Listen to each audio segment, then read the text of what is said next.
하나님을 알면 다음에 유익이 있습니다. 첫째 뭡니까? 믿음이 성장합니다. 두 번째 마음의 치유가 일어나고, 세 번째는 요게 함정입니다. 하나님을 알면 하나님을 제대로 압니까?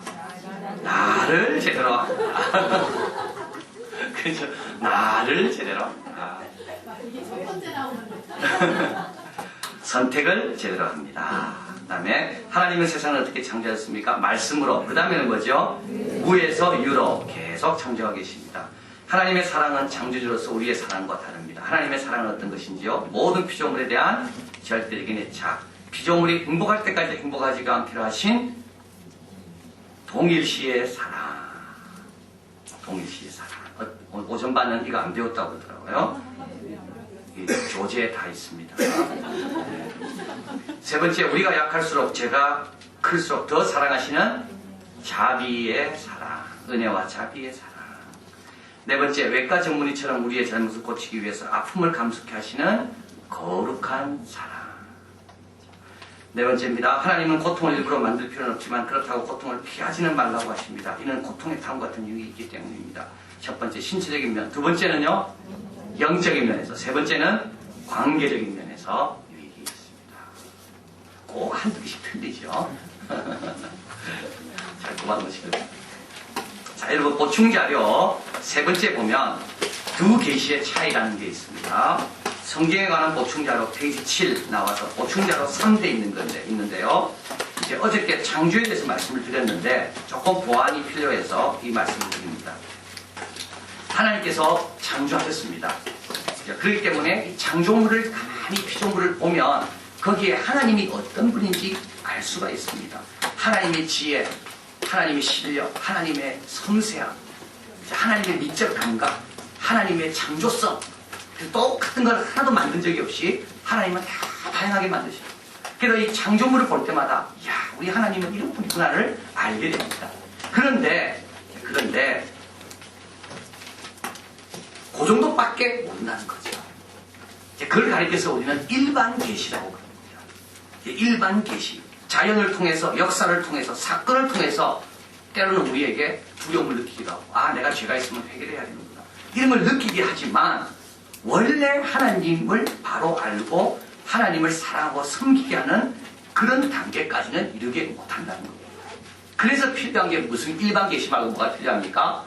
특별 계시가 필요합니다.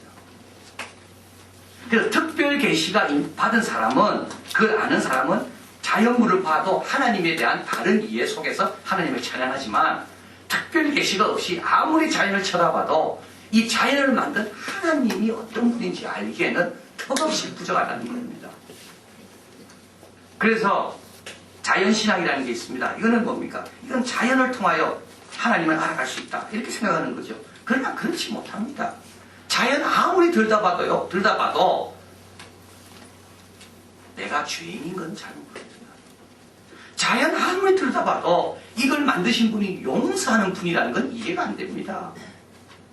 그렇죠? 자연 아무리 연구해도 이걸 만든 하나님은 거룩한 윤리적인 계명을 주시는 하나님이라는 것을 발견할 수가 없습니다. 십계명에 나와 있는 귀한 거는 하나님이 말씀하셨기 때문에 하나님이 원하는 걸 알게 되는 거지, 하나님이 말씀 안 했으면 모르는 겁니다. 그래서 우리로 하여금 구원에 이르게 하는 데는 이 자연적인 계시가 아무 도움이 안 됩니다. 그래서 자연 계시와 특별 계시는 비교할 수가 없다. 특별 계시, 하나님의 성경을 통한 하나님의 발견이 있은 사람에게만 자연적인 여러 가지 현상들이 그 하나님 이해에 도움이 되지, 그 하나님의 말씀과 특별한 계시의 어떤 그런 역사 없이는 아무리 자연을 쳐다봐도 용서, 회개, 거룩, 하나님의 전능하신, 우주보다 크신 하나님, 이런 이해에는 도달할 수 없다는 겁니다. 그래서 마치 똑같습니다. 그림을 보면 그 그림이 화가 있다는 걸 우리가 분명히 알죠. 이 그림을 그린 사람이 있구나. 아마 이 그림을 보니까 이 사람은 파란색을 좋아하는구나. 그러나 이 사람의 아들이 몇 명인지는 모릅니다. 이 사람이 키가 큰지 작은지 잘 모릅니다. 이 사람이 성품이 어떤지 물론 그림을 통해서 알 수도 있지만 속기도 합니다. 그래서 그림을 통하여 화가가 있구나는 알지만 이 화가가 어떤 분인지는 모릅니다. 그래서 하나님께서 우리에게 성경을 주셨다. 그래서 자연을 아무리 쳐다봐도 우리가 하여금 구원에 이르게 하는 그 지혜와 하나님의 사랑으로 온전케 하는 데는 턱없이 부족한 자료들이 자연이다. 그래서 자연만 보면 안 되고요. 하나님 말씀, 성경을 봐야 됩니다. 자, 그것을 어저께 우리 창조에 대해서 말씀했기 때문에 보충 설명을 좀 드립니다. 자, 오늘은 이제 우리 예수님에 대해서 말씀을 나누겠습니다. 왜 예수님을 믿어야 됩니까? 이게 여러분 왜가 어디에 붙냐에 따라 이 강조점이 다릅니다. 이 조금 이렇게 예민한 분은 벌써 느꼈을 겁니다.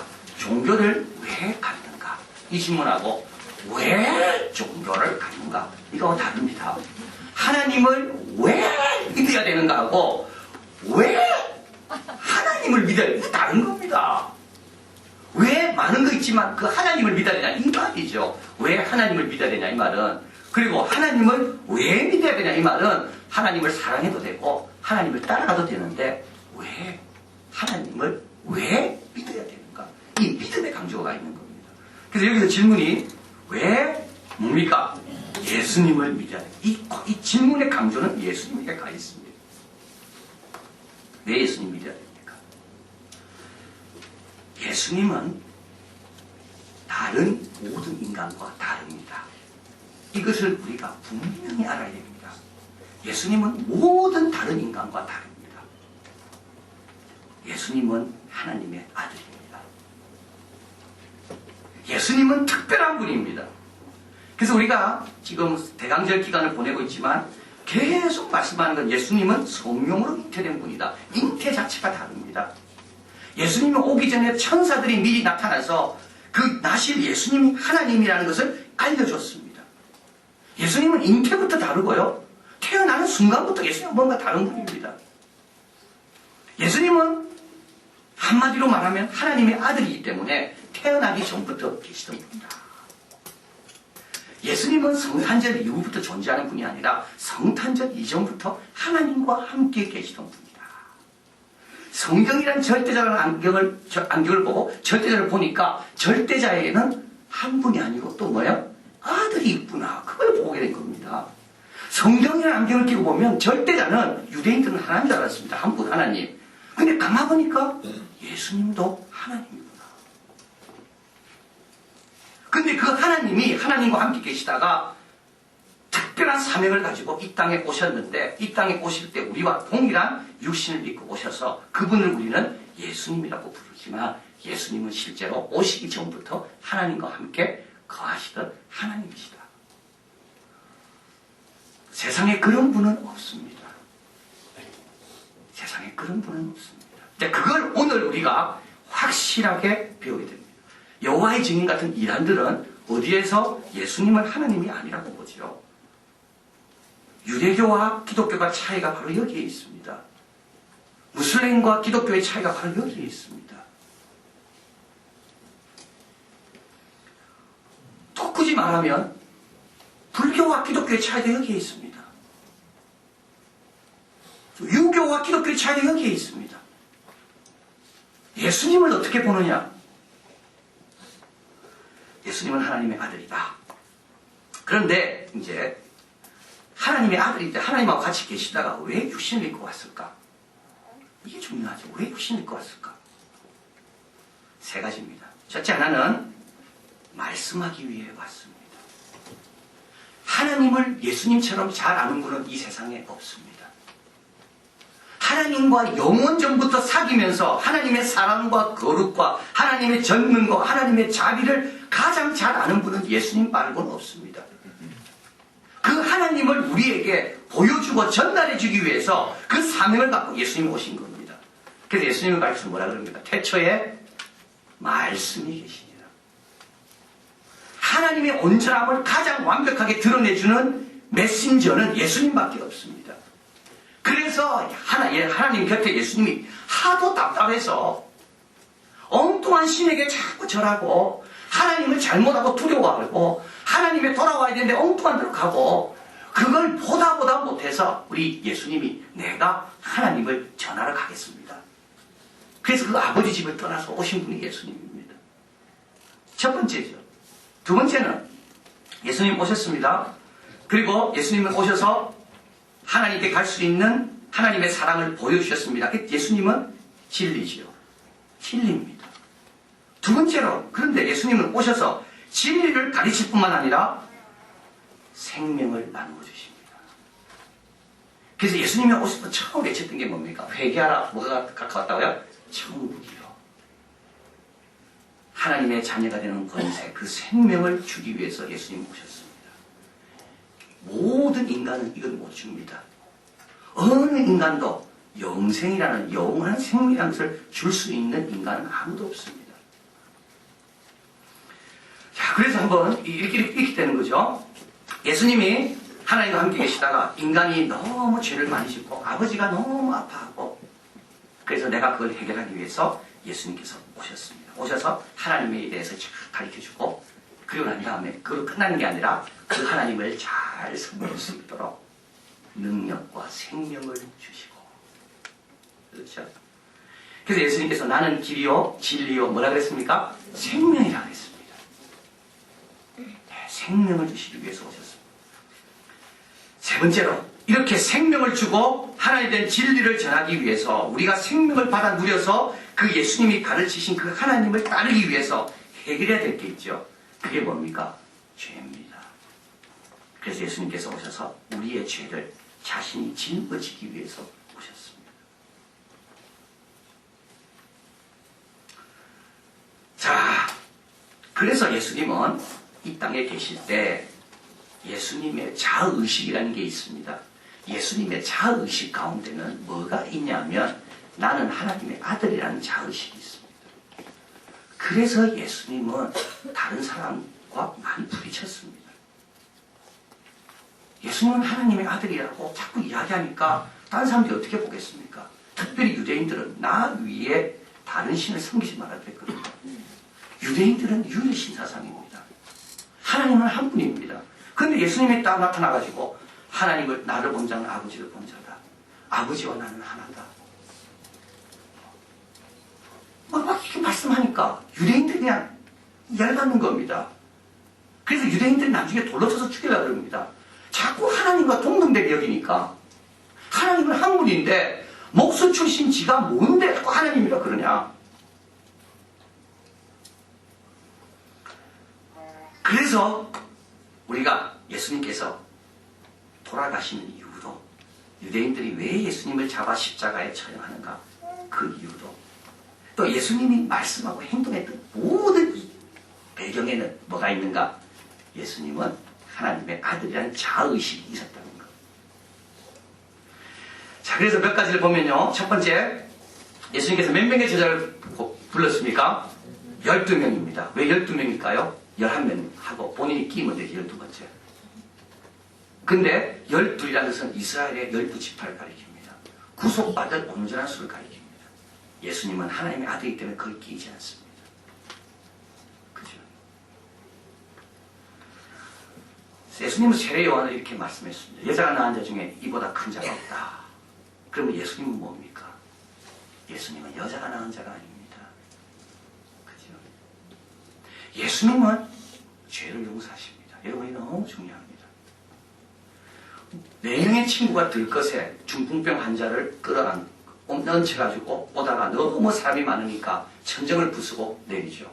그걸 보고 예수님께서 그 친구들에게 저희의 믿음을 보시고 그의 이름입니다. 중풍병 환자에게 네 죄가 사해졌다. 자, 이 말을 들었을 때 바리새인들이 수군거립니다. 저 사람이 뭔데 저 말을 합니까? 그때 예수님께서 그걸 알아채시고 이렇게 이야기합니다. 병 고치는 것이 쉽겠냐? 죄를 사는 것이 쉽겠냐? 어느 것이 쉽겠습니까? 죄를 사는 게 쉽겠습니까? 죄 사는 거냐? 하나님만 사합니다. 병 고치는 거는요, 의사 고칩니다. 그 당시에 마술 행하던 이런 요술 부리는 사람도 병 고칠 수 있습니다. 그러나 죄 사는 거, 이거는 자기가 누구란 말입니까? 내가 하나님이란 말이에요.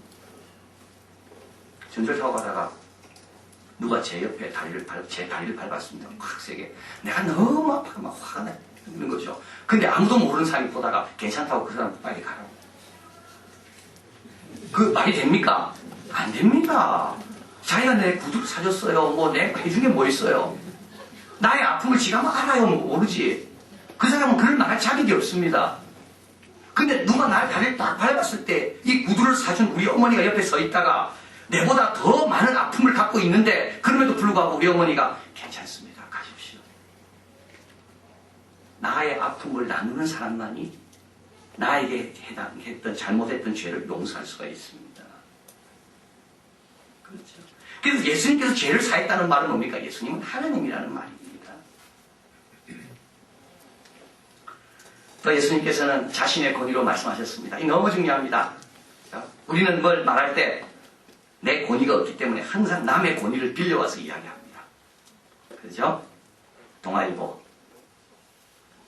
제가 이제 동아일보를 보려고 합니다. 중앙일보 그만두고 이제 1년 다 봤기 때문에 중앙일보는 그래서 이제 동아일보 보려고 아직 시간이 없어서 신청을 못했습니다. 또 우리 교인 자녀가 동아일보 기자이기 때문에 우리 그 형제를 예수 믿게 하기 위해서라도 내가 뭔가 성의를 보여야 되겠다. 그래서 지금 동아일보를 보려고 합니다. 조금 기분 나쁘면 조선일보로 바꿀 수도 있지만 그런데 오늘 이제 아직 신문을 못 보니까 이제 인터넷으로 동아일보 보니까 이제 사립 무슨 법이 통과되면서 이 천주교 신부님들하고 이 천주교에서 지금 시민 불복종 운동을 벌이겠다고 지금 이제 나섰습니다. 저는 누구의 권위로 지금 이야기하고 있습니까? 동아일보의 권위로 이야기합니다. 이 사학법에 대해서 천주교 신부들이 나섰더라. 여러분 그 말하면요 안 믿습니다. 그러나 동아일보에서 논문을 쓸 때도 그렇습니다. 좋은 논문일수록 돈이 있는 자의 인용이 들어갈 때, 권위 있는 자의 지원이 있을 때 그 논문은 빛나게 됩니다. 우리는 항상 그렇습니다. 가만히 들어보면요, 뭔가를 이야기할 때 밀리면은 누가 이야기하더라. 그 권위에 의해서 내 주장을 펴니다. 근데 예수님은 남의 권위를 펴지 않습니다. 또 예수님께서는 하나님을 아버지라고 부르라 그랬죠. 여러분 이거는요 혁명적인 겁니다. 유대인들은 하나님을 절대 함부로 부르지 않았습니다. 그래서 제가 지난번에 성경에서 말씀하면서 여러분 잠이 안 오면 성경 구절을 세보라고 그랬잖아요. 37,139절이 맞나 안 맞나 확인해 보시라고. 그래서 성경 구절 하나하나 유대인들은요 모세오경을 적을 때 글자 한자 한자를 다 셌습니다. 그러다가 모세오경 가장 가운데 글자가 뭔지를 딱 정해놓고 열심히 받아 적고 다 세하려다가 가운데 글자가 안 맞으면 찢어버렸습니다. 성경을 적다가 하나님이라는 여호와라는 말만 나오면 그들은 적던 것을 멈추고 목욕하고 회개하고 다시 적었습니다. 그래서 유대인들은 하나님 이름을 못 불렀습니다. 여호와라는 것. 자음만 있고 모음은 없습니다. 발음을 잃어버렸습니다. 하나님 이름만 나오면 글자는 있는데 어디 감히 하나님 이름을 불러. 그래서 그들은 나의 주라고 불렀습니다. 자, 그런 유대인 배경에서 예수님이 딱 나타나가지고 하나님 뭐라 부르라고요? 아버지라고 부르라는 겁니다. 왜 예수님 그런 말씀을 할 수 있었을까요? 우리 아버지는 아버지라고 불러주는 걸 제일 좋아한다는 걸 아시기 때문에. 그죠? 자, 그래서 예수님은 말씀하는 거나 행동하시는 거나 가르치는 거나 모든 것이 다 하나님의 아들로 말씀하셨고 하나님의 아들로 사셨고 하나님의 아들로 행하셨다. 우리 보충 자료 한번 가보겠습니다. 보충 자료 한번 가보면 보충 자료 2번이죠. 예수님이 하나님의 아들이심을 증거하는 성경의 본문들이 많이 있습니다. 제일 첫 번째 누가 예수님 보고 하나님 아들이라고 증언합니까? 예? 마귀가 증언합니다. 그죠? 마귀가 먼저 알아봤습니다. 예수님 하나님 아들이라는 것을. 그 다음에 두 번째는 사람들이 증언합니다. 예수님의 제자뿐만 아니라 마태복음 14장 33절에는 누굽니까? 배에 있는 사람들이 예수께 절하며 가로되 이는 진실로 하나님의 아들이었구나. 마가복음 15장 39절에 이는 진실로 하나님, 이거 누가 증언하는 겁니까? 백부장입니다. 로마 백부장이 예수님의 운명하는 걸 보면서 이는 진실로 하나님의 아들이었다. 세 번째 비웃는 자들의 증언이 있죠. 마태복음 27장 40절 성전을 헐고 사활에 짓는 자여 내가 하나님의 아들이거든 자기를 구원하고 십자가에 내려오라. 왜 이 말을 합니까? 예수님이 하나님의 아들로 행세했기 때문에 벌써 그것이 소문이 다 났기 때문에 예수님을 조롱할 때 네가 하나님의 아들이라 그랬는데 정말 한번 내려와 봐라 이렇게 이야기하는 겁니다. 천사의 증언이죠. 누가복음 1장 35절. 나실바 거룩한 자는 하나님의 아들입니다. 핍박하는 자의 증언. 요한복음 19장 10절. 우리에게 법이 있으니 그 법대로 하면 저가 당연히 죽을 것은 저가 자기를 하나님의 아들이라 합니다. 다섯 번째, 하나님이 증언하십니다. 뭐라 증언하시죠? 이는 내 사랑하는 아들이요 내 기뻐하는 자니.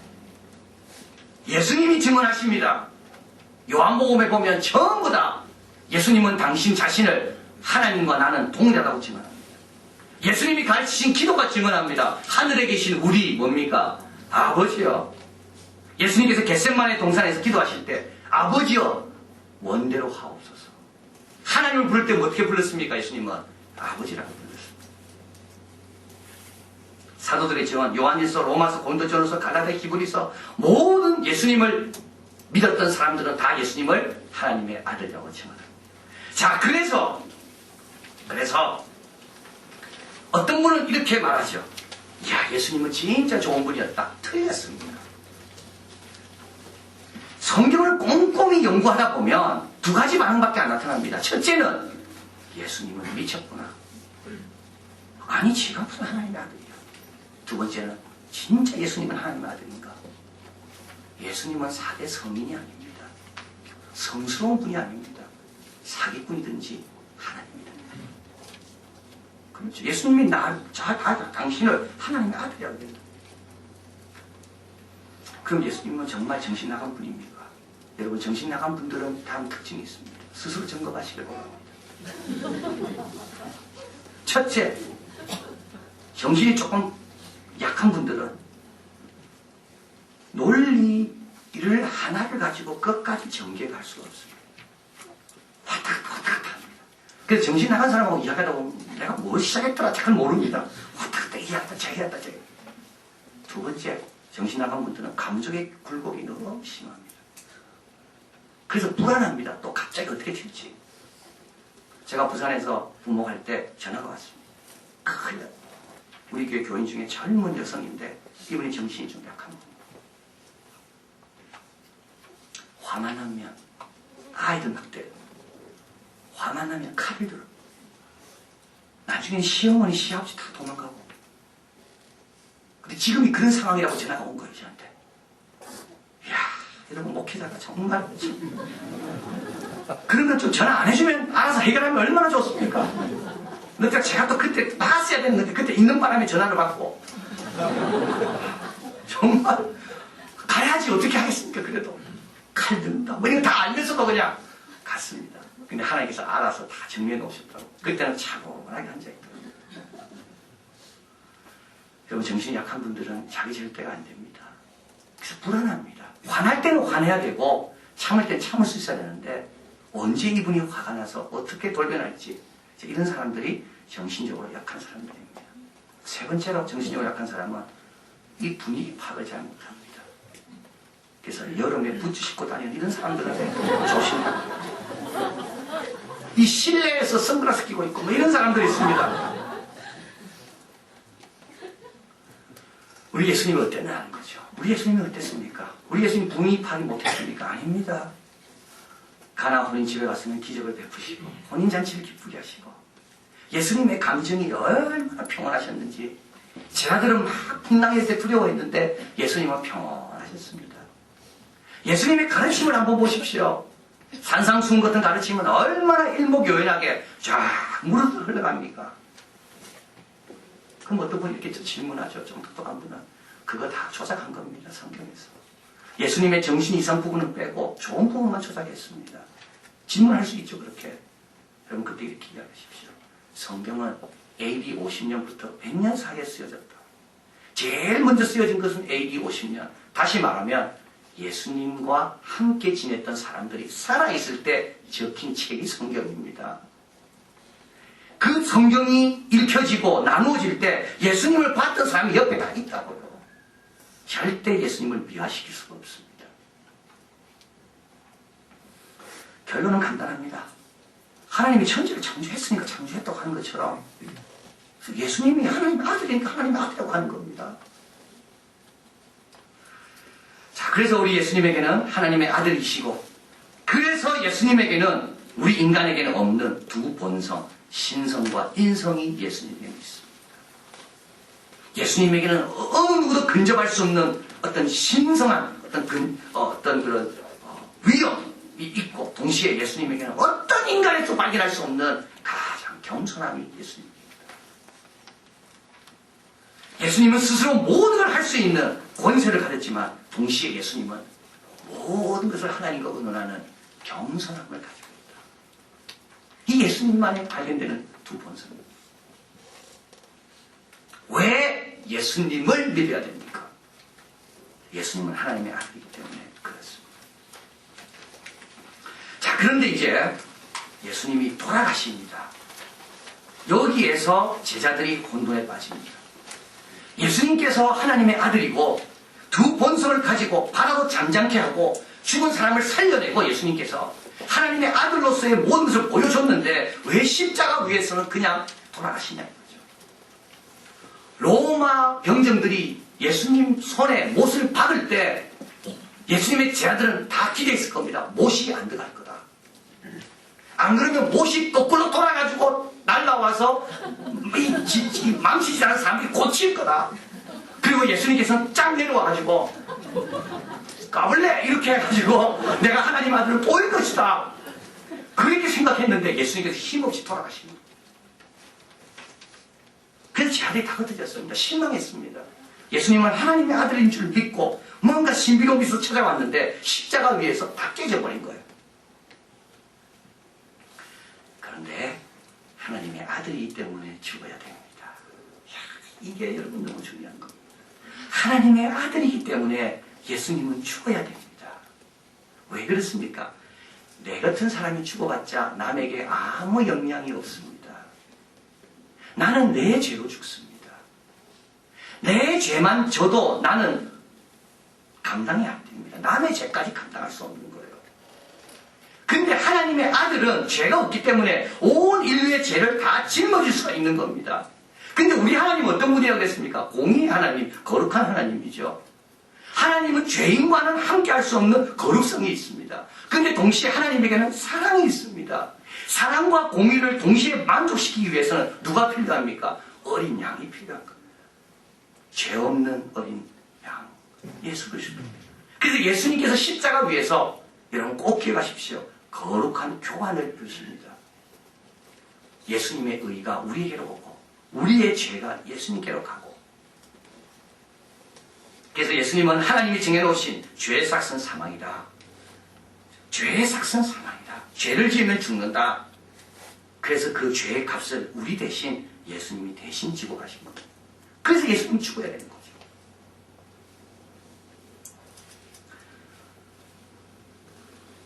내가 곧 길이요. 여기 이제 길입니다. 하나님께 갈 수 있는 길을 여시기 위해서 예수님께서 자신의 몸을 우리를 위해 드리셨다. 그래서 성만찬을 할 때 이 떡과 이 잔은 너희를 위하여 주는 몸이요 너희를 위하여 흘리는 피다. 자, 그래서 예수님께서 십자가에서 죽으십니다. 그래서 예수님께서 십자가 죽으실 때 외쳤던 말 중에 가장 유명한 이해되지 않는 말이 있습니다. 그게 뭡니까? 나의 하나님 어찌하여 나를 버리시나이까. 예수님 다 아셨잖아요, 이 뜻을. 근데 왜 예수님께서 그런 비명을 지를까요? 예수님께서 왜 그렇게 한탄하실까요? 나의 하나님 나도 왜 버리냐고. 이 뜻은 다음과 같습니다. 예수님께서 죄를 다 가져갔죠. 죄가 예수님께 전가되면서 예수님은 어디서부터 멀어지겠습니까? 하나님으로부터 멀어지는 거예요. 하나님은 죄인과 함께 할 수 없으니까. 그래서 예수님은 처음으로 아버지와의 이별을 경험하는 겁니다. 예수님의 이 고백은 우리의 모든 죄가, 그래서 예수님은 저주받는 모습으로 죽었습니다. 이거는 죄인으로 죽었다는 겁니다. 우리의 죄를 다 가져가시고 우리에게 당신의 의를 다 줬기 때문에 예수님 몸에는 죄덩어리밖에 안 나갔다. 그래서 아버지가 아들을 할 수 없이 버린 겁니다. 자, 그래서 이게 예수님의 오신 목적입니다. 우리에게 생명을 주기 위해서 자신을 죽여야 되고, 하늘과 우리의 길을 내기 위해서 자신이 몸을 드려야 되고, 우리에게 하나님의 사랑이 뭔가를 보여주기 위해서 예수님께서 대신 매를 맞아야 되고, 그래서 그분은 아들이기 때문에 죽으시는 거죠. 그의 죽으심은 그분이 누군가를 분명하게 보여주는 사건입니다. 자, 그런데 여기까지가 이제 전반부죠. 예수님의 생애의 전반부입니다. 하나님의 아들로 사셨고 하나님의 아들로 죽으셨다. 그리고 이제 여기서 끝나면 뭐가 될까요? 보통 이야기가 됩니다. 자, 이게 왜 그러냐면 예수님이 하나님의 아들이고 예수님의 죽으심이 하나님의 아들로 죽으심이라는 것은 어느 관점에서 바라보냐면 부활의 관점에서 바라봤기 때문에 가능한 거죠. 그렇기 때문에 예수님이 죽음으로 끝났다면 예수님은 더 이상 하나님의 아들이라는 것을 증명하지 못했습니다. 예수님만 아는 거죠. 예수님 본인만 아는 겁니다. 나는 그래 하나님의 아들인데 살다가 내가 너희 죄를 위해 다 죽었다. 그리고 끝나버리면 그래서 하나님은 영원한 분이라고 했는데 하나님은 죽지 아니하고 쇠하지 아니하고 썩지 않는 분이라고 했는데 그럼 그분은 뭔가? 그리고 그분이 우리한테 생명을 준다 그랬는데 이 영생이라고 그랬는데 본인도 영생 못했는데 그분이 우리한테 줄 수가 있나? 그래서 만약에 죽음으로 끝났다면 예수님이 말씀했던 모든 것, 예수님이 가르쳤던 모든 하나님의 아들로서의 모든 것들은 검증을 받지 못합니다. 그런데 예수님이 어떻게 됐어요? 사흘 만에 부활하셨습니다. 하나님의 아들이기 때문에, 하나님이시기 때문에 죽음의 권세를 깨뜨리고 부활하시고. 그런데 예수님이 죽음을 통과한 이유가 있습니다. 왜요? 예수님은 우리와 똑같은 육신을 입었기 때문에 우리가 통과하는 죽음과 예수님은 그것까지 통과하시는 거예요. 자, 그래서 예수님의 부활, 3일 만에 부활했는데요. 이 부활은 첫 번째, 그분이 하나님이라는 것을 증명한 겁니다. 두 번째, 그분이 우리에게 약속한 영생이라는 것이 이런 것이구나 알게 됐습니다.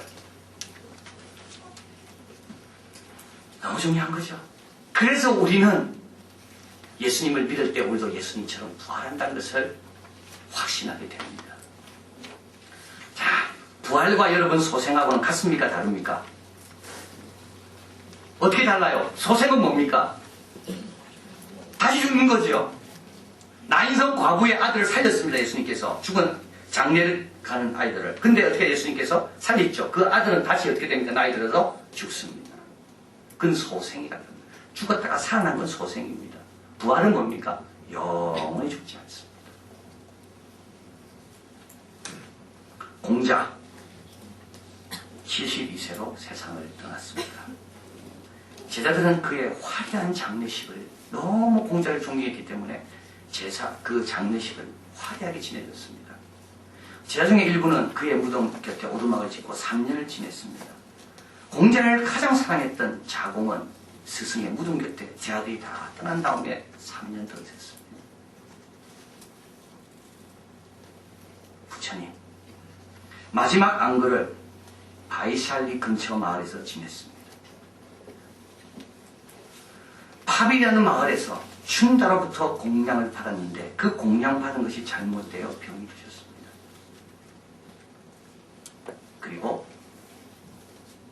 열반에 들어갔다라고 말하고 있습니다. 여러분, 모든 종교의 창시자들은 무덤이 있고 죽음이 있습니다. 끝이 있습니다. 우리와 똑같습니다. 다른 게 하나도 없습니다. 예수님은 어떤가요?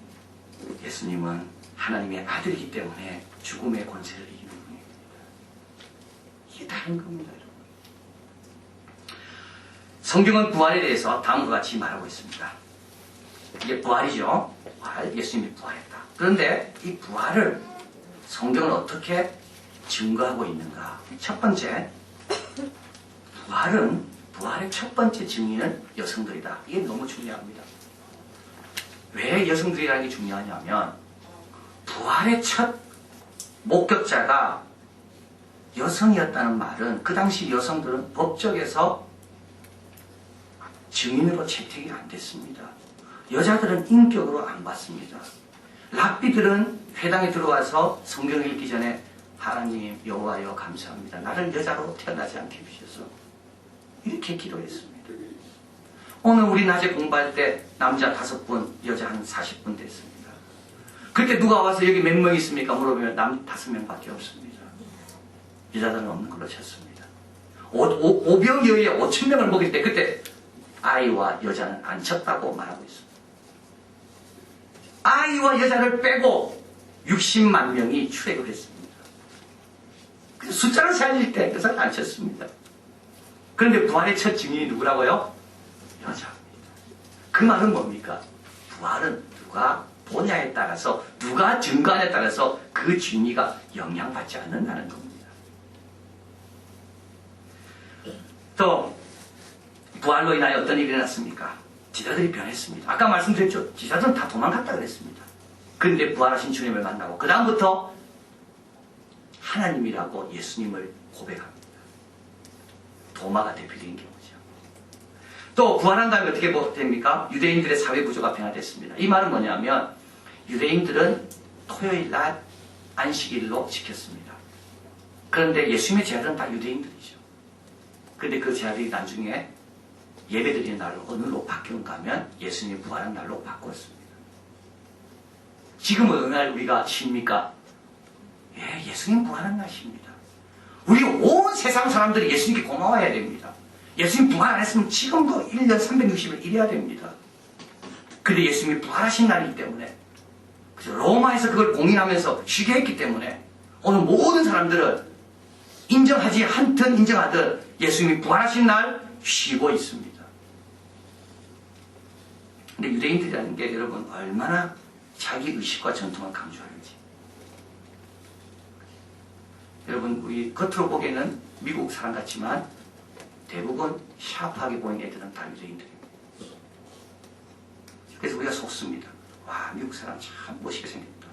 좀 호리호리하고 샤프하고 공부도 잘하고 다 유대인들입니다. 유대인 절기가 되면 뒤에 빵모자 하나씩 쓰고 다닙니다. 그때 알게 됩니다. 아, 저 사람 유대인이었구나. 제가 유니버시티 오브 커네티컷 있을 때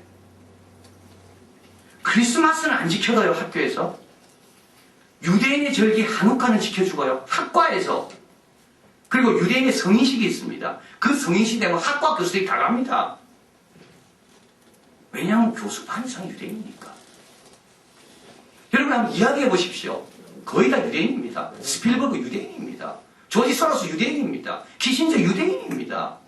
올브라이트 유대인입니다. 뭐든지 유대인 이러면 반은 맞습니다. 저 사람 그럼 유대인이야 이러면 아닌가? 이러면 맞습니다. 대부분 유대인입니다. 셉튼도 유대인인지 모르겠어요. 아니면 아닌 거죠. 아니었나? 엄마 쪽이 유대인인지 모르겠어요. 유대인이요 자기 정체성을 생명처럼 지킨 사람들입니다. 그래서 페르시아 망하고 바벨론 망하고 로마 망하고 알렉산더 다 망했지만 유대인들은 자기의 정체성을 끝까지 끈질기게 지키면서 자기 나라를 갖고 있잖아요. 지금까지.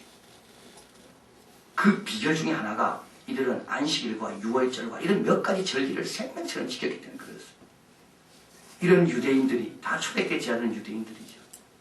어떻게 어떤 동기가 있어서 안식일 날을 주일날로 바꿨습니까?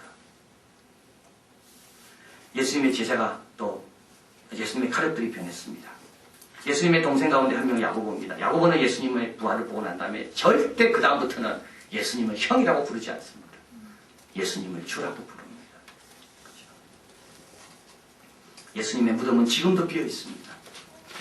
예수님을 만나려면 그곳에 갈 필요가 없습니다. 어디에 가면 됩니까? 그냥 자리 있으면 예수님 여기 계십니다. 그래서 부활의 마지막 최종적인 증거는 내 옆에 예수님이 나와 함께 동행하십니다. 예수님은 살아계신 분입니다. 자, 그래서 요것만 하고 조금 쉬겠습니다. 자, 그래서 부활의 결과입니다. 부활의 결과 첫 번째, 예수님은 하나님의 아들이구나가 확증됐습니다.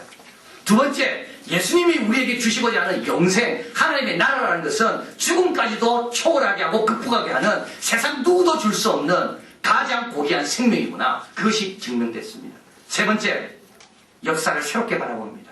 이제 억울하게 죽는 거 없습니다. 왜냐하면 부활 이후에 상급이 다 있기 때문에. 부활은 따라서 역사적인 사건이며 동시에 역사를 새롭게 하는 사건입니다. 마지막으로 부활이라는 것은 우리로 하여금 더 열심히 전도하게 합니다. 한 영혼이라도 빨리 예수 믿고 예수님이 주신 이 놀라운 생명을 소유하게 하는 그 사명과 그 가치를 알기 때문에 그렇습니다. 자, 그래서 제자들은 이게 거꾸로입니다, 여러분. 성경은 이렇게 탄생, 십자가, 부활 이렇게 되어 있지만 실제로 제자들에게는 거꾸로입니다. 부활이 먼저입니다. 부활을 통해서 예수님이 하나님의 아들임을 확증하게 됐고 그 확증으로 십자가를 보게 됐고 그 확증으로 예수님의 탄생을 보게 된 겁니다. 그러니까 다 이어지는 거죠. 처음에는 몰랐습니다. 이게 뭔 말을지. 같이 한번 같이 읽겠습니다. 그는 어딘지 정확히 알 수 없는 어느 마을에서 농사일을 하는 여인의 아들로 태어났습니다. 다른 마을에서 자란 그는 30살 될 때까지 그곳에 있는 목공소에서 일을 하였습니다. 그리고 3년간 그는 순회 설교가로 지냈습니다. 그는 한 번도 책을 쓴 적이 없었습니다.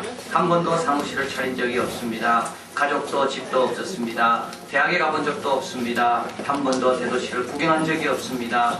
그는 한 번도 자신이 태어난 곳에서 200마일 벗어나 본 적이 없습니다. 그에게는 대단하다고 여겨질 아무것도 없었습니다. 그리고 자신밖에는 그를 신용하거나 보증해주는 사람이 없었습니다. 그가 33세 되었을 때 그를 향한 여론이 나빠지기 시작했습니다. 그의 친구들은 도망쳤습니다. 그 중에 한 명은 그를 배반했습니다. 그는 데려가는 자들의 손에 넘겨졌고 멸시와 조롱 속에 재판을 받았습니다. 2명의 도둑 사이에서 그는 십자가에 못 박였습니다. 그가 십자가에서 죽어가는 동안 시험을 집행하던 자들은 그의 유일한 재산이었던 겉옷을 놓고 노름을 하였습니다. 그가 숨을 거두자 그는 그를 불쌍히 여긴 친구의 무덤에 눕혀졌습니다. 그 후로 19세기가 흘렀고 오늘 그는 인류에게 가장 중요한 인물이 되었습니다. 지금껏 행진한 어떤 군대도 바다를 누빈 어떤 해군도 그 사랑에 앉은 어떤 의원도 시대를 다스리는 어떤 왕도 이 고독한 생애가 끼친 것만큼 인간의 삶에 영향을 주지는 못했습니다. 하나님의 아들입니다. 자, 그러면 이제 3번입니다. 3번. 그러면 이제 이 하나님의 아들을 어떻게 해야 되는가? 하나님이 이 아들과 우리와의 관계, 하나님과 그 아들을 통한 우리의 관계, 이 관계를 하나님께서 열 수 있도록 한 가지 우리에게 요구하는 것이 있습니다. 그게 뭐냐면 믿음입니다. 이 아들을 어떻게 해야 됩니까? 자, 믿음입니다. 성경은 믿음을 강조합니다. 믿음이 없이는 하나님을 기쁘시게 못하나니 믿음이 있어야 하나님이 기뻐하시고 믿어야 구원을 얻고 믿어야 하나님과 나와 관계가 시작됩니다. 믿음이 뭡니까 그러면? 믿음은 너무 중요한데 믿음이라는 것에 대해서 우리가 정리를 잘 못하고 있는 경우가 많이 있습니다. 믿음은 뭡니까? 1. 믿음은 동의하는 것이다. 네, 문제 나옵니다. 믿음은 동의하는 겁니다. 동의한다는 말은 뭡니까? 그렇다고 내가 인정해 주는 겁니다. 오늘 점심 뭐 먹었어요? 제게 물었습니다. 예, 저는 오늘 된장에 시금치 넣은 그 국을 먹었습니다. 사무실 가볼게요. 이러면 안 되는 거죠. 맛있었겠습니다. 저도 그거 먹어야 되는데 된장이 몸에 좋다는데 참 목사님 좋은 거 드셨습니다. 누가 대접했는지 모르지만 그분은 정말 복받을 분입니다. 그러면 제가 어떻게 되나요? 내 말을 믿어주니까 기분이 너무 좋습니다. 여러분, 믿음은요 동의하는 겁니다. 확인하는 게 아닙니다. 그래서 믿음은 동의하는 겁니다. 우리가 얼마나 많이 동의하는지 모릅니다. 그래서 신문에 난 모든 거 다 동의합니다. 신문에서 보도하는 모든 거, 그렇구나, 실제로 그런 사고가 있었구나, 그런 아픔이 있었구나, 그렇게 배고프고 굶는 아이들이 많이 있구나, 한국 땅에. 신문의 보도를 접할 때마다 확인합니까? 확인하지 않습니다. 신문을 믿습니다. 동의합니다. 이게 믿음입니다. 성경에서 예수님이 나를 위해 십자가에 죽으셨다, 예수님께 오면 다 해결된다, 동의하는 겁니다. 예수님은 하나님의 아들이다, 동의하는 겁니다. 그게 뭐예요? 믿음입니다. 두 번째, 믿음은 뭐죠? 신뢰하는 거죠. 맡기는 겁니다. 믿음은 맡기는 겁니다. 여러분, 이 시간, 그죠? 이 시간 이한교에서 시작된 이한 겨울학교에 여러분의 시간을 지금 맡긴 겁니다. 여러분 제가 이 시간에 올 줄 알고 다 와서 기다린 거죠. 여러분 지금 의자에 편안하게 앉아있지만 의자에 자기의 몸을 지금 맡겼습니다. 못 맡기는 분은 지금 굉장히 힘들 거예요. 계속 다리 힘주고 앉아야 되니까. 그래서 이 건물에 여러분을 지금 맡겼습니다. 이 건물이 안 무너질 거라고 확신하고 편안하게 앉아있습니다. 조시는 분도 계시죠. 그래서 너무 편안하니까 믿음을 맡기는 겁니다. 의사에게 맡기고 나의 비밀을 맡기고 믿기 때문에 맡기는 거죠. 내 재산도 은행에 믿기 때문에 은행에 맡기고 아이에게는 맡기지 않습니다. 못 믿으니까요. 그래서 믿음은 첫 번째 동의하는 것이요, 두 번째는 믿음을 맡기는 것. 그런데 믿을 때 어떻게 된다고요? 누군가 나에게 뭘 믿고 맡길 때 내가 굉장히 존귀하게 여겨지게 됩니다.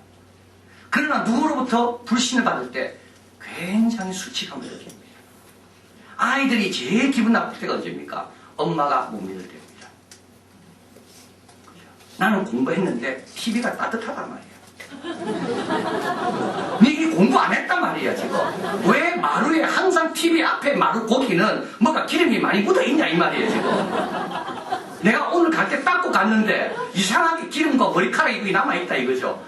TV는 따뜻하고. 그래서 막 뭐라 하면 애들이 더 대듭니다 그냥. 엄마는 나를 못 믿는다 그러고. 야 여러분 그렇습니다. 진짜 누군가 나를 믿어줄 때요 얼마나 기분 좋은지 모릅니다. 내가 영광을 받습니다. 우리 하나님께서 하신 일을 우리가 동의하고 믿을 때, 하나님께 맡길 때 하나님께서 너무 기뻐하십니다. 야 그래 정말 네가 그래서 나를 믿구나. 내가 이만한 믿음을 이스라엘 가운데 본 적이 없구나. 이스라엘 백성은 그렇게 나를 사랑한다 하면서 맡기지 않는데 너는 나에게 맡기는구나. 그래서 누군가 나를 믿어줄 때 하나님도 또 마찬가지입니다. 하나님이 하신 일을 우리가 지배이군요. 태초에 천지를 창조했다 내가 할렐루야. 주님이 창조하신 거군요. 주님 너무 아름답게 창조해서 고맙습니다. 이럴 때 우리 하나님이 너무 기뻐하시는 겁니다. 기뻐하시면 어떻게 될까요? 관계가 회복됩니다. 그래서 믿음은 대상이 영광을 받고요. 네 번째, 믿을 때 어떻게 돼요? 관계가 만들어. 남남이 아닙니다. 믿기 시작하면 하나가 되기 시작합니다. 믿을 때 뭐가 주고받을 수가 있습니다.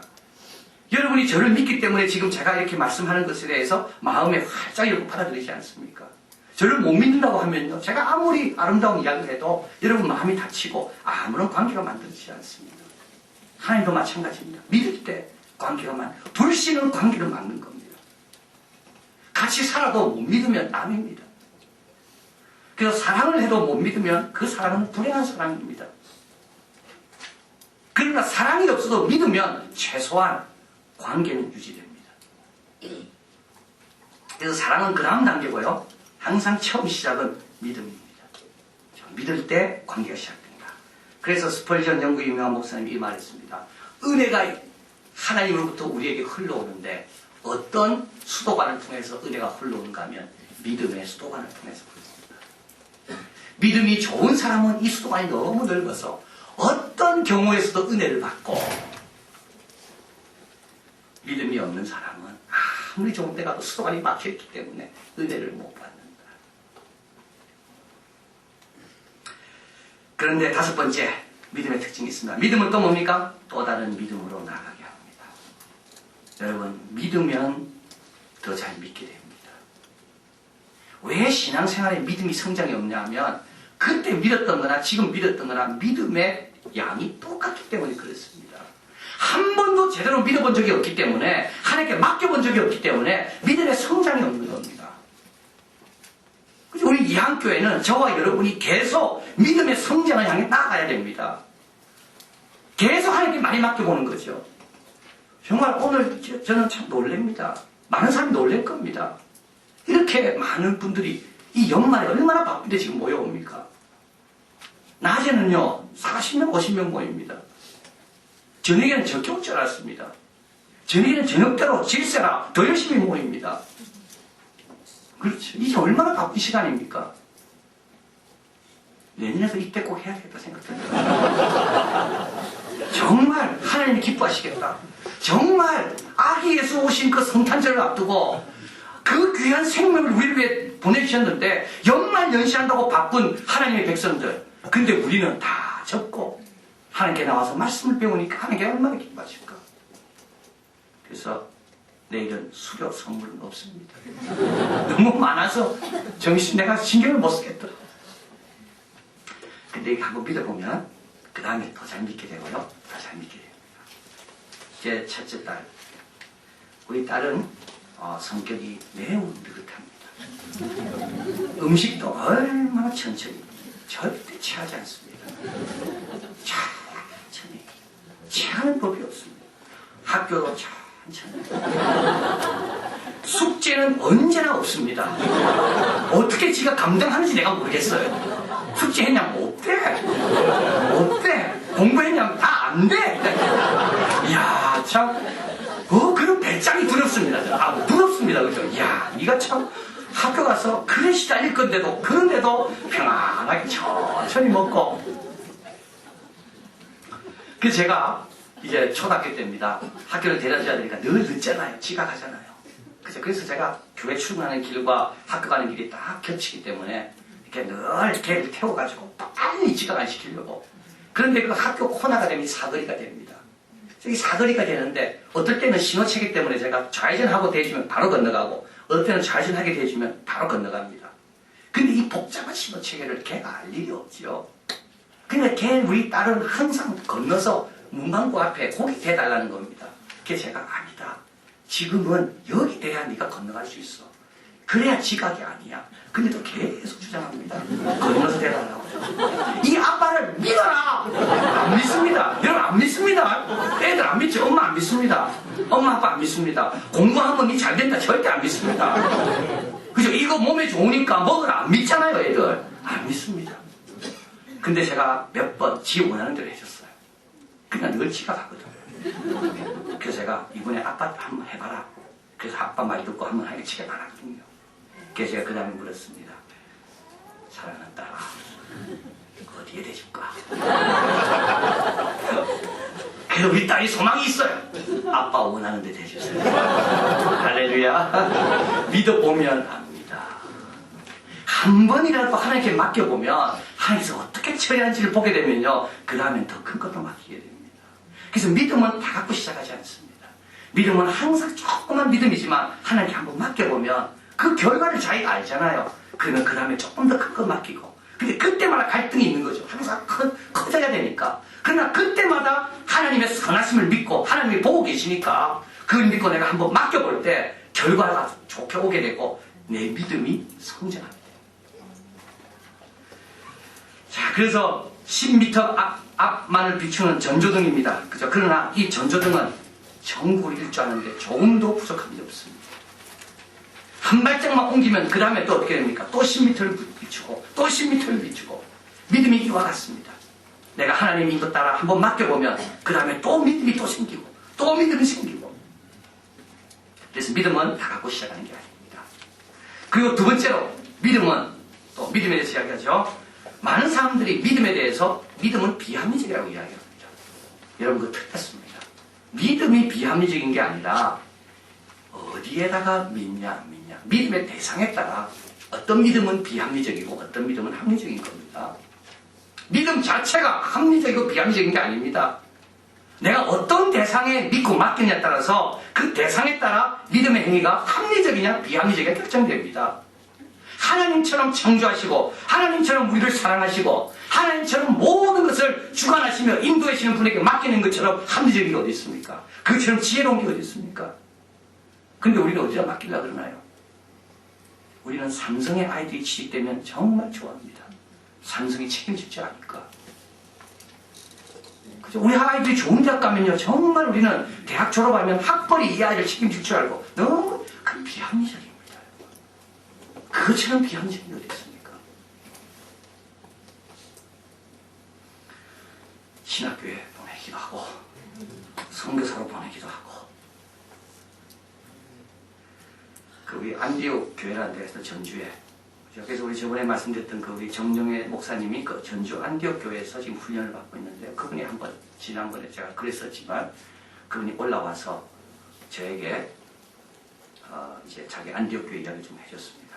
우리 정령의 우리 선교사님은 진짜 순수하더라고요. 우리 교회에서 돈도 얼마 보내드리고 또 우리 성도님들이 얼마 보내고 했는데 전화 걸어서 확인했냐고 아직 확인 안 하더랍니다. 돈에 관심이 없는가 봐. 그래도 안 되는데 걱정됩니다 지금. 돈 없는데도 불구하고 훈련 받는 데만 집중해가지고. 그래서 우리 이양교회 좀 감사의 말씀을 전해야 되는데 어떻게 해야 될지 모르겠다고. 그래서 편안하게 씁시다 제가 그랬는데요.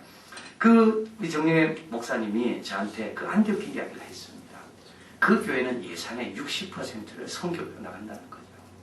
그래서 제가 이야기했습니다. 나도 우리 이양교회 예산을 세우면서 우리도 한 20% 정도 나갔는데 그거 진짜 어려운데 20%도 그죠? 뻥이 있는가 이가? 좀 뻥이 있는가 이가? 거기는 우리 교회보다 더 하더라고요. 교회 학교도 예산이 없습니다.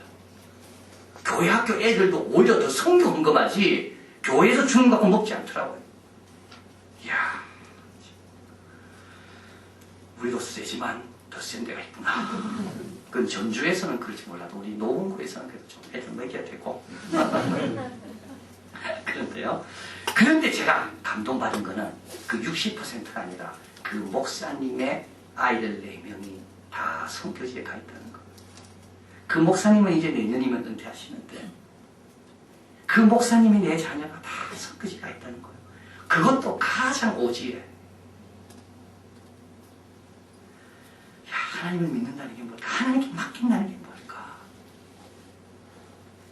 그렇죠. 이렇게 맡기라고 첫 아들 보내면 둘째 아들 쉽습니다. 셋째 아들도 쉽고 넷째도 쉽고. 정말 하나님께 맡길 때 하나님이 어떨 때는 흥분하시고 어떨 때는 긴장하실 겁니다. 이 큰 걸 내한테 맡기고 그럼 내가 좀 더 잘해줘야 되겠다. 자, 그래서 믿음의 합리성과 비합리성은 여러분 믿음에 있는 게 아니라 믿음의 대상에 있다. 많은 것을 사람들은 합리적으로 생각하지만 오히려 비합리적인 것이고 많은 사람들은 하나님께 믿는 것을 비합리적으로 생각하지만 실제로는 그것보다 더 안전하고 지혜로운 겁니다. 또 믿음에 대해서 말씀할 때 또 한 가지 더 의심이라는 게 있습니다. 여러분 믿으라 이러면 어떤 분은 의심이 생긴다 그럽니다. 의심하는 자를 우리는 꽤 이성적인 사람을 생각합니다. 아닙니다, 여러분. 의심하는 사람은 다른 걸 믿고 있다는 말입니다. 그 사람이 안 믿는 게 아닙니다. 부활을 의심하는 사람은 뭘 믿고 있습니까? 부활이 없다고 믿고 있습니다. 그렇죠. 영생을 의심하는 사람은 뭘 의심합니까? 뭘 믿고 있습니까? 영생이 없다고 믿고 있는 겁니다. 의심이라는 건 두 믿음이 싸우는 겁니다. 성경에서 말하는 이런 삶의 스타일이 있고 내가 믿고 있는 삶의 스타일이 있고 이 두 스타일이 만날 때 뭐가 생기는가 하면 의심이 생기는 겁니다. 의심이라는 것 따라서 두 믿음이 싸우는 거지 믿음이 없는 이성이라는 게 아닙니다. 그래서 의심 여러분 겁낼 필요 없습니다. 그죠? 어디에 믿음이 어떤 믿음이 더 확실한 기반을 둔 믿음인가 의심하는 사람 투덜 필요가 없습니다. 그도 믿고 있는 바가 있는데 그 믿음의 기초가 근원이 잘못될 수가 있다는 거죠. 자, 그래서 믿음은 동의하는 것입니다. 믿음은 맡기는 것입니다. 이렇게 믿음으로 우리가 반응을 할 때 예수님께서 나를 위해 죽으셨습니다. 나를 위해 오셨습니다. 지금 나와 동행하십니다. 이것을 내가 믿음으로 반응할 때 우리 하나님께서 너무 기뻐하시고 우리와의 하나님과 관계가 뻥 뚫리게 되고 그 뻥 뚫린 관계 속에서 주님이 우리에게 주시고자 하는 모든 축복들이 다 흘러들게 되는 것. 다섯 번째, 그래서 예수님을 믿는다는 건 뭡니까? 그분의 아들, 하나님의 아들 되심을 믿는다는 겁니다. 그분의 부활을 믿는다는 겁니다. 그분으로 인해 죄 씻음 받고 하나님의 자녀가 되는 그래서 예수님이 가졌던 그 생명을 나도 누리게 된다는 겁니다. 같이 있습니다. 내가 진실로 진실로 너희에게 이르노니 내 말을 듣고 또 나 보내신 이를 믿는 자는 영생을 얻었고 심판에 이르지 아니하나니 사망에서 생명으로 옮겼느니라. 예수님께서 진실로 진실로 말씀합니다. 내 말을 듣고 우리 지금까지 하나님 말씀 들었습니다. 또 나를 보내신 그 하나님을 믿는 자는 영생을 얻었고 믿는 순간 이미 과거가 됩니다. 영생을 얻었습니다. 심판 두렵지 않습니다. 그리고 사망에서 생명으로 옮겨. 이 말은 주님과의 관계가 회복됐다는 겁니다. 자, 마지막으로 네 번째, 예수님을 일찍 믿어야 하는 이유. 그걸 좀 살펴보면요. 여러분들 가운데 이런 질문을 하는 분이 있습니다. 예수님을 좀 세상 좀 놀다가, 그죠? 이게 참 마음껏 좀 즐기다가, 그러다가 이제 죽기 전에 예수님 믿고 죽으면 얼마나 좋을까. 그러면 세상도 누려보고, 천국도 가서 누리고, 얼마나 삶이 풍성할까. 그래서 나는 좀 나중에 예수님 믿으면 좋겠습니다. 기회가 오겠죠. 이런 분이 있습니다. 자, 왜 예수 일찍입니다. 여러분 가운데 혹시 그렇게 생각하는 분이 있는지 모릅니다. 내가 괜히 믿는 집에 태어나가지고, 그렇지? 이 시간도 내가 재밌는 거 많은데 못 놀고, 괜히 내가 이 목사님 알아가지고, 뭐 구역장 같은 거 맡아가지고, 저 사인하기 위해서 와가 사인해야 되고, 저 사인은 누가 만들었으려고. 그렇죠? 그런 분이 있는지 모릅니다. 우리 자녀들도 그렇게 생각할지 모릅니다. 누구가 예수 믿으라고 이야기할 때 그렇게 말할지 몰라요. 여러분, 그렇게 이렇게 이야기해 주십시오. 우리는 두 가지 종류의 축복을 받습니다. 하나는 비동적인 겁니다. 그냥 하나님이 주십니다. 근데 예수 안 믿어도 축복 다 받습니다. 예수 안 믿어도 대학에 들어가고요. 예수 안 믿어도 건강하고, 예수 안 믿는 사람 사업 잘 됩니다. 이거는 하나님께서 해를 비추실 때 악인과 선인이 골고루 누리는 것처럼 하나님은 모든 피조물을 사랑한다고 그랬잖아요. 그래서 모든 피조물에게 필요한 걸 다 주십니다. 그러나 하나님을 모르는 사람은 이것이 어디서 왔는지를 모릅니다. 이것보다 더 큰 것을 요구할 수 있는데 하나님을 모르는 사람은 더 큰 것을 요구할 수가 없습니다. 누가 주는지 모르니까요. 그거 불안하겠죠. 언제 이것이 사라지는 날, 나는 어떻게 될 것인가. 그리고 예수님을 영접하지 않으면 불안합니다. 내가 큰 소리는 쳤습니다. 나는 죽기 전에 예수님 믿고 천국 갈 거야. 근데 갑자기 심장박동이 달라지는 거예요. 그럼 오늘 저녁에 내가 죽나? 목사님한테 전화해야 되나? 불안합니다. 오늘 운전대를 잡고 출근하려고 하는데 갑자기 이상한 기분이 팍 듭니다. 야, 이거 지금 갔다가 못 오는 거 아닌가? 비행기를 탔습니다. 그래서 갑자기 바람이 불면서 비행기 기체가 흔들립니다.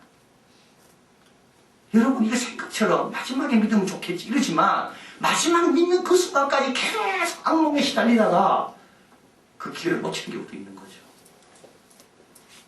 자, 그래서 아주 일찍 믿어야 돼요. 왜냐하면 하나님 주신 축복은 비동적인 그냥 받는 게 있고, 또 하나는 뭐가 있습니까? 능동적인 축복이 있어요. 이게 내가 요구해서 받는 겁니다. 요구는 누구만이 할 수 있습니까? 하나님의 자녀만이 할 수 있습니다. 하나님의 자녀의 권세가 이겁니다. 다른 사람은 우리 집에 못 들어오죠. 우리 집에 들어와서 냉장고 문 못 엽니다. 우리 딸의 친구들이 와도 냉장고 문 열려면 눈치 봅니다. 많은 먹을 것이 있다 할지라도 마음대로 못 먹습니다. 근데 그 집의 자녀들은 냉장고 문 마음껏 열고 오히려 큰 소리 칩니다. 사놓으라고. 그래도 부모가 미안한 거죠. 밥 먹을 때도 미안합니다. 반찬이 없으면. 한참 자랄 나이인데 참 미안하다 오늘. 그래서 부모가 미안해, 이거 없는데도. 자녀의 권세. 자녀는 부모에게 요구할 권세가 있습니다.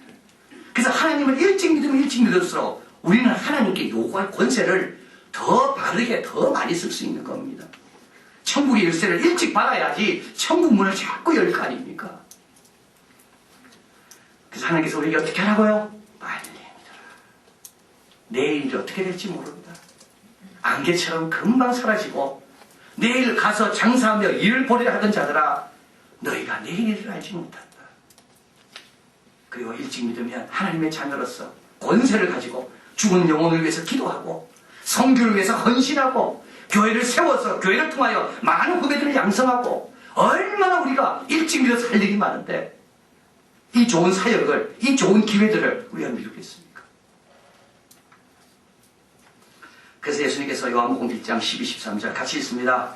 영접하는 자, 곧 그 이름을 믿는 자들에게는 하나님의 자녀가 되는 권세를 주셨으니 이는 혈통으로나 육적으로나 사람의 뜻으로 나지 아니하고 오직 하나님께서로 난 자들입니다. 다 같이 있습니다. 내가 만일 내 입으로 예수를 주로 시인하며 또 하나님께서 그를 죽은 자 가운데서 살리신 것을 내 마음에 믿으면 구원을 얻으리니 사람이 마음으로 믿어 의에 이르고 입으로 시인하여 구원에 이르느니라. 아멘. 그래서 영접하면 하나님의 자녀가 되는 권세를 주십니다. 이는 혈통으로 안 됩니다. 육으로도 안 됩니다. 사람의 뜻도 아닙니다. 오직 하나님께서 나니 자들, 하나님께서 감동을 줄 때, 하나님께서 기회를 줄 때, 그 기회를 감사함으로 받는 자들, 그들은 하나님의 자녀가 된다. 그리고 입으로 시인해라. 여러분, 마음으로만 믿는 게 아니라 입으로 고백해야 됩니다. 하나님, 이제 예수님 내가 믿고 따르겠습니다. 그럴 때 막혔던 담이 확 열리게 되고요. 그 작은 믿음이 더 큰 믿음으로 나아가게 되고, 그래서 지난 첫째 시간에 말씀드렸던 역전 가능성의 법칙, 나중된 자가 먼저 되기도 합니다. 예수님을 믿어야 되는 거죠. 왜 예수님을 믿어야 됩니까? 이런 모든 축복은 예수님을 통해서 하게 되어 있습니다. 그래서 예수님께서 나는 뭐라고요? 길이요 진리요 생명이니 나로 망치 않고는 아버지께로 올 자가 아무도